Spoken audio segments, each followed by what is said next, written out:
After a long day of sitting calmly in the courtroom, where even the billion-dollar whale book documenting the 1MDB scandal was brought out, Najib Razak lost his cool as he prepared to leave for the day. A stark contrast to how his day started.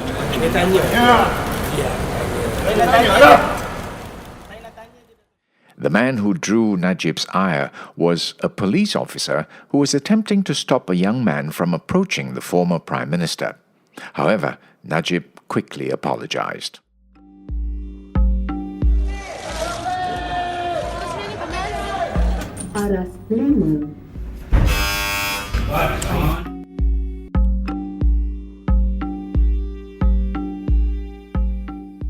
By the Malaysian Insight, this is The People versus Najib Razak. Follow us into the courtroom where it all happens. I'm Patrick Teo. Najib was greeted this morning by a busload of supporters from Pekan, his parliamentary constituency.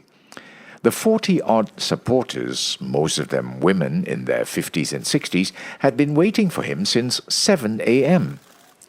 With a big smile on his face, he greeted almost each and every one of them. And after a short prayer, he made his way into court, and his supporters also took their leave.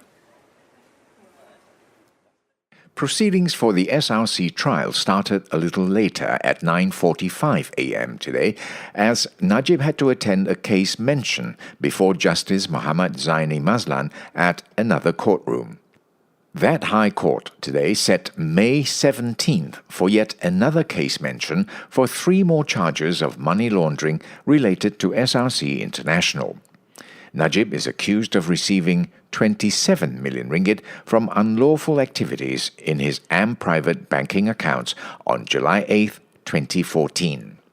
This brings the total number of charges in relation to SRC to 10, 7 for 42 million ringgit, 3 for another 27 million ringgit. The trial we have covered thus far is about the 42 million ringgit.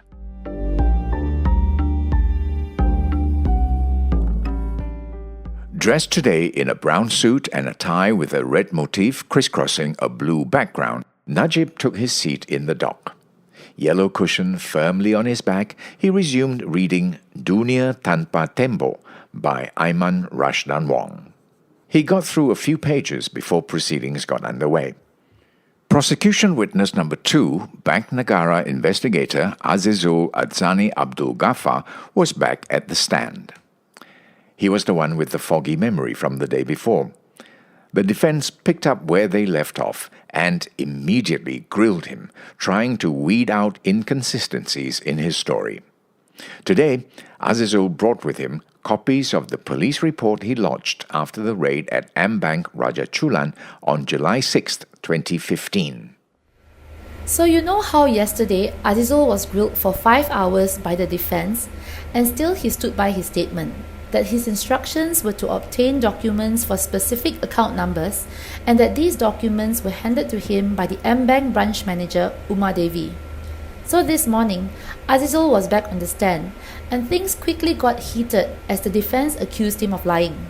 The court was told that 34 minutes after receiving and going through the documents, Azizul had made a police report classifying the case under Section 4 of the Amla Act. It's normal procedure for a raiding officer like Azizul to lodge a police report after a raid. But the strange thing here was that he made the report and classified the offence under this particular act. Defence lawyer Harvinderjit Singh argued that it was not Azizul's call to classify investigations under AMLA, at least not after reading it through in half an hour with no instructions from his superiors. Azizul maintained until he was excused from the stand that he had received no other instructions other than to get the documents. Next up was prosecution witness number 3, Muhammad Nizam Yahya, an analyst from Bank Negara's Financial Intelligence and Enforcement Department. He was the last witness to take the stand on day 3.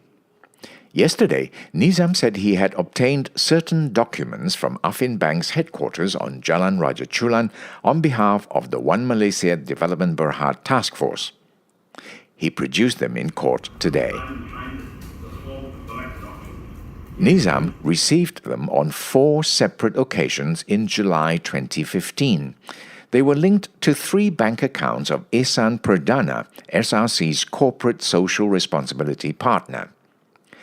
He said he had given copies of the documents to the Special Task Force in the same year, but could not remember who the officer was. It was 3 years later that Nizam handed the original documents over to the Malaysian Anti-Corruption Commission on June 22, 2018. Some of these documents had managed to make their way online. When the defense questioned Nizam on this, he said he didn't know and denied publishing them. Amid this, the defense requested a 5-minute break. Instead of reading, Najib took the opportunity to stretch his legs, walking over to have a word with his lawyer, Shafi Abdullah, before stepping out of the courtroom. His book, open and face down, was left on the bench.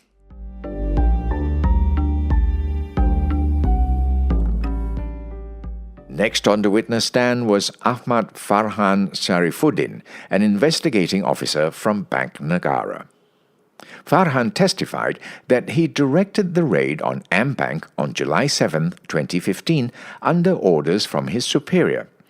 He got a list of accounts belonging to Najib, but was not instructed to investigate specific transactions. He then passed the list over to Azizul, who got the documents from Umar Devi at AmBank. He confirmed the documents seized by Azizul were given to him on the same day.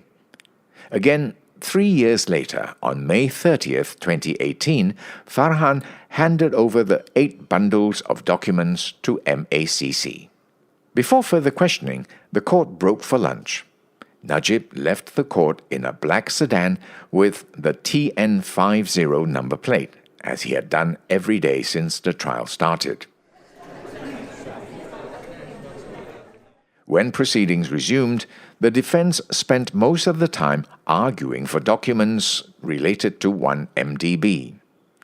Specifically, they wanted BlackBerry transcripts between Joanna Yu, the AmBank relationship manager for 1MDB, and Low Tek Joe, better known as Joe Low, a fugitive businessman close to Najib. The prosecution was not happy with the way the defense was asking questions relating to 1MDB. They argued it may affect the outcome of future trials involving Najib.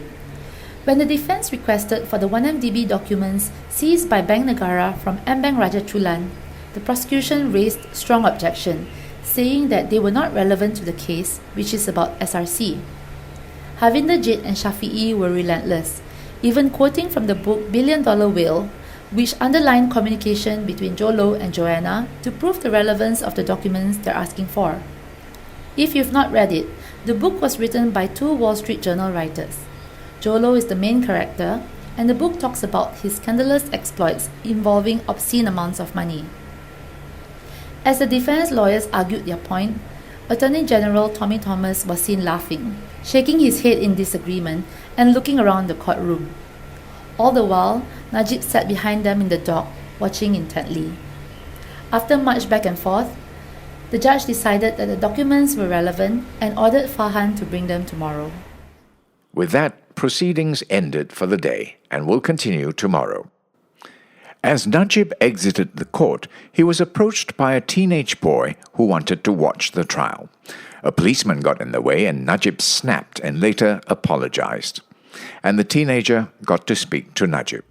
Saya mau tanya satu saja. Rakyat ini kes yang melibatkan duit rakyat. Kenapa rakyat pula ada banyak prosedur untuk masuk hearing?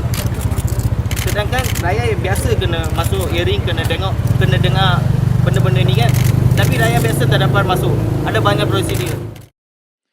This podcast is produced, written and mixed by Revati Supramaniam, Yapik Kwan and Yvonne Lim.